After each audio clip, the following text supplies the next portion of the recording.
Hello, I'm lost in so I'm going to explain a little bit about the story I gave earlier, and it talks about creation and how the Stoney Nakota people have our own version of creation. It talks about how in the Stoney belief system, in order to creation, you have what they call Wakantanga, or the Great Spirit, is commonly known as the Great Spirit in the English language. Below him, you have Iktomni, the trickster. Now, Iktomni was Wakantanga's first creation, and after he created Iktomni, Iktomni in turn helped create the rest of creation. So you have your rocks, your trees, your animals, your plants, water, and of course us. And so, according to the story, the first creation of Wakantanga and Iktomni was the four winds, or what we call the four cardinal directions. You have the west, the north, the east, and the south. When the first four winds were created, they had the very first game, what they call the game. And they pulled on a star like that. They pulled and pulled and pulled until they brought that rock close together, and they started playing this game. Pretty soon that rock started forming into a round sphere, to the point where as it spun, it got bigger and bigger and bigger until it consisted one half of rock and the other half of water. So just like how the game brings life to the player, this game brought life to the earth. And when they seen that this was a wonderful, good, they continued to make the rest of creation.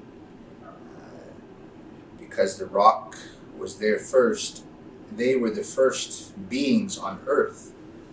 In our Nakota language, we refer to them as Toga Oyadibi, the first beings. Toga meaning that the first, Oyade means like a nation, or in this sense, the first beings on earth. They say that the rocks are older than dirt. Rocks are older than the grass and the trees.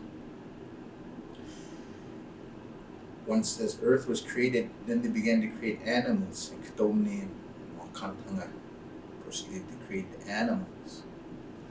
So on, so forth down the line. Until lastly, the human being, the human race, the human species was created. When we were created, we didn't have the same knowledge that the animals had. The animals possessed very, very deep knowledge and understanding of this planet that we live on, this earth. And so when they created us, the human beings, we were pitiful. We didn't have fur to keep us warm during the winter months.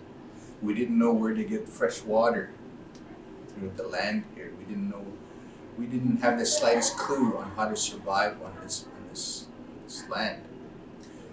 So they say that Tatanga, the buffalo, took pity on us, and he said, I will sacrifice myself, my whole being, to help these human beings. They can use my body to feed themselves. They can use my skin to clothe and shelter themselves, and my bones they could use for utensils, tools, and ceremonial purposes. So in a sense, this created a close connection to our brothers, Tatanga, our brothers of the Buffalo Nation, Tatanga Oyade. So from that moment, from the beginning of time, this bond lasted between us and the buffalo. Co-related, coexisted with the buffalo like that. So as time wore on, this friendship continued down the line like that, right up until contact. Everything that we had came from the buffalo: our clothing, our food, our shelter, even our tools. It was this way, and it still is to this way. Whenever anything that is born on this earth, the first thing they do is the four winds come and breathe life into you.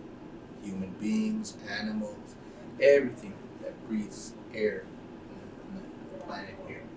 It's the first thing that happens when you're born, is you take that first breath of life. So that order to creation is still there, right in front of our eyes. We have the Creator, the Tony, the four winds, and then us. So as time goes on like that, a lot of the things tend to get lost. And my hope for the future is that what I share here today will be picked up and carried on for the next 7 generations to come, as my ancestors did for me. There's an old saying that somebody 7 generations ago went out and sacrificed and fasted for you so you could be here today. So it's our turn to do the same for the next 7 generations, to make sure that the Nakota people will still remain here on